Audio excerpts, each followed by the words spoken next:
हमारे यहाँ अमूमन देखा गया है कि सर जो लोग जिनका ऑपरेट होता है और उसके बाद उनके ज़ख़म होते हैं, टांके होते हैं, या जो जल जाते हैं, जो बर्न होता है पेशेंट, तो लोग आम तौर पे पानी से जो है वो उससे किनारा कशी इख्तियार करते हैं। क्या सर पानी ज़ख़मों के लिए जो है वो ठीक नहीं है? नहीं, ऐसी कोई बात नहीं है। पानी जिस तरह एक कॉमन सी बात है कि जी पानी के बगैर ज़िंदगी पॉसिबल नहीं है, लाइफ पॉसिबल नहीं है। आपको थोड़ी देर पानी पीने के लिए ना मिले तो बुरी हालात हो जाते हैं।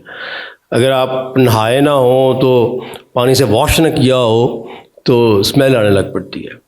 तो सिमिलरली यही फार्मूला आपके ज़ख्मों का है। पता नहीं एशियन टाइम से कब से, जिस तरह आपने बर्न की बात की कि बर्न पे किसी ज़माने में जब भी एक मैसिव बर्न हो जाता था या कुछ जल जाता था तो पानी डाला जाता था। पानी जैसे ही डाला जाता है वो बर्न जो कि 3rd डिग्री बर्न की तरफ जा रहे हों या ज़्यादा बर्न हो, उन पे एकदम छाले पड़ जाते हैं। तो मेरा ये ख्याल है कि लोगों को इस चीज़ से, हालांकि छाले पड़ना पानी डालने की सूरत में बर्न में एक अच्छी चीज़ है, लेकिन लोगों ने ये समझा कि जी ये एनाटॉमी ख़राब हो रही है, शक्ल ख़राब हो रही है, शायद ना डाला जाए। तो मेरा ख्याल है कि ये जो टैबू डेवलप हुई उसकी एक वजह ये है, जो कि हम अपने लोगों को बताना चाहिए कि जैसे ही बर्न हो, चाय गिर गई है, पानी गिर गया, आजकल सर्दियां आ रही हैं, आपने वो बाज़ दफ़ा पानी बॉयल करना है, पतीला उठा के आप ले जा रहे हैं बाथरूम में, वो गिर गया है, तो सबसे जो इम्पॉर्टेंट चीज़ है जिसको आपने अपने पल्ले बांध लेना है वो ये है कि आप फ़ौरन उस पर ठंडा पानी डालें, उसके ऊपर पानी डालना ज़रूरी है, कूलिंग करें। पहली जो चंद मिनट की कूलिंग है वो मैटर करेगी फर्दर जो डैमेज है बर्न से स्किन को होने से। और वो अगर बच गया उसके बाद फिर आपने जो भी डॉक्टर के पास जाएं, ट्रीटमेंट लें, ऊपर ट्यूब्स लगानी है, सारा कुछ है, वो सारा कुछ बहुत जल्दी बेहतर हो जाएगा। तो जो फर्स्ट एड है वो पानी। लेकिन सर हमारे यहाँ तो देखें लोग आम तौर पे जो है वो टूथपेस्ट, सरसों का तेल और इस तरह की चीज़ें ढूंढ रहे होते हैं कि वो हमने जी बिल्कुल, आपके प्रोग्राम का मकसद यही है, आपकी हम जो बात कर रहे हैं इसका मकसद ये है कि उनको वो चीज़ें जो वो गलत नहीं करनी चाहिए वो ना करें।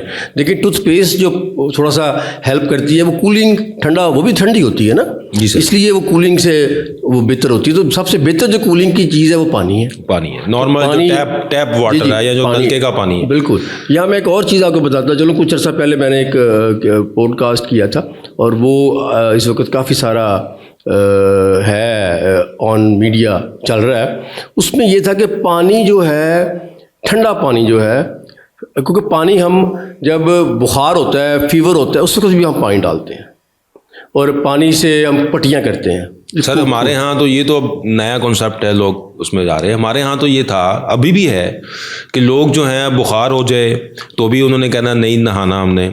और जो है वो जिसका ऑपरेट हो, वो तो कई पेशेंट ऐसे हमने देखे कि वो जो 3-3 माह से नहाए नहीं है कि ये मेरा ज़ख़म ना ख़राब हो जाए। बिल्कुल, वो नहाते नहीं हैं। और ख़ास तौर पर जो शुगर के मरीज़ होते हैं, वो पॉन्सून होने की वजह से ज़ख़म ख़राब हो जाते हैं उनके, वो तो पानी डालते ही नहीं है, डायबिटिक और शापर पहन के वो नहा रहे होते हैं। हाँ जी। बच्चे जो बाइक्स वगैरह चला रहे होते हैं, वो कभी गिर जाएं, स्क्रैचेस आ जाएं, तो वो दवाई लगा लेंगे ऊपर पायोडीन, लेकिन उसे वॉश नहीं करेंगे। तो ज़ख्मों को और वूंड्स को और बर्न तो जब हो तो इमीडिएटली पानी जो है वो बड़ी सेफ़ चीज़ है, उसका कोई नुकसान नहीं है उसके डालने से। हाँ, अगर आपका ख्याल होता है कि कभी ज़ख़म बाज़ दफ़ा बॉडी का शुगर कंट्रोल नहीं होती या कोई इन्फेक्शन इस तरह की हो जाती है, ज़ख़म ठीक नहीं हो रहे, तो उसको पानी नहीं आपने कहना कि ये पानी की वजह से ठीक नहीं हो रहा। पानी की वजह से मेजॉरिटी ज़ख़म ठीक होंगे, ये बड़ा इंपॉर्टेंट है। बाकी दूसरा, जिस तरह आपने बात की कि फीवर के अंदर नहाने को मना किया गया, कहते हैं नहीं नहाना, ये गलत है। बुखार जो है, मैंने वो बात कर रहा था पॉडकास्ट की, उसमें एक बात मैंने कही थी कि ठंडा पानी जो है फीवर में आपने नहीं डालना। इस पर काफ़ी सारे लोगों के कुछ क्वेश्चंस आए। वो ये कि ठंडा पानी जब आप डालेंगे फीवर में, आइस कोल्ड वाटर, आपने देखा होगा लोग कोलों में बर्फ़ें डाल के ना पट्टियाँ कर रहे होते हैं, तो उससे क्या होगा कि आपकी स्किन की वेज़ोकंस्ट्रिक्शन होगी और जो हीट बाहर निकल रही थी वो निकलना बंद हो जाएगी।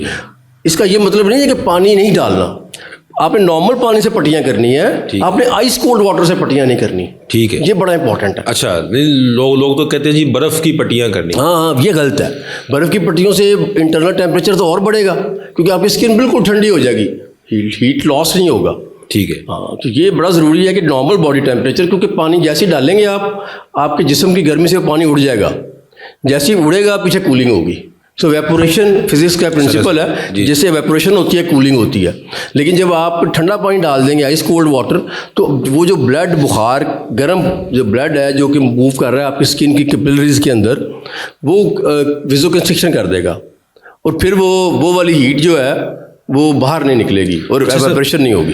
डायबिटिक फुट, इसमें आमतौर पे जो फिजिशियंस हैं या जो डॉक्टर्स हैं वो ये मरीज़ को एहतियाती तौर पे कहते हैं कि आपने अपने पाँव को जो है वो खुश्क रखना है।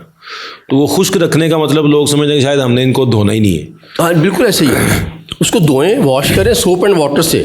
मतलब देखिए आपने 2 दिन बाद नहाना है, 3 दिन बाद नहाना है, फ़र्क नहीं पड़ता, लेकिन जब आपने नहाना है उसको पट्टियाँ करके ना नहाएं, उसको सोप एंड वाटर से वॉश करें, उसके बाद ड्राई करें। ड्राई करेंगे, ड्राई करके उसके ऊपर जो भी ड्रेसिंग करनी है आपने सलाइन से वॉश करना है, पायोडीन लगानी है, यूसॉल लगानी है, जो आपके डॉक्टर ने जिस तरह एडवाइस किया हुआ है वो करें उसको। क्योंकि लोग अमूमी तौर पर ये समझते हैं कि शायद पानी कोई नुकसानदेह चीज़ है कि हम डालेंगे तो वो, उसका मतलब ये नहीं है कि आपने उसको खुश्क रखना है। आप अगर धो भी लें तो उसको आपने बाद में, हाँ पानी नुकसान नहीं देता, पानी नुकसान, ये आपको कंफर्म होना चाहिए किसी भी सूरत में। आपने 3-4 जो चीज़ें डिस्कस की, लिहाजा जब भी कोई ज़ख़म हो, बर्न हो या आपको बुखार हो तो आप पानी का इस्तेमाल करें, बल्कि वो अच्छी चीज़ है, वो अच्छी चीज़ है। बहुत शुक्रिया डॉक्टर साहब, थैंक यू वेरी मच।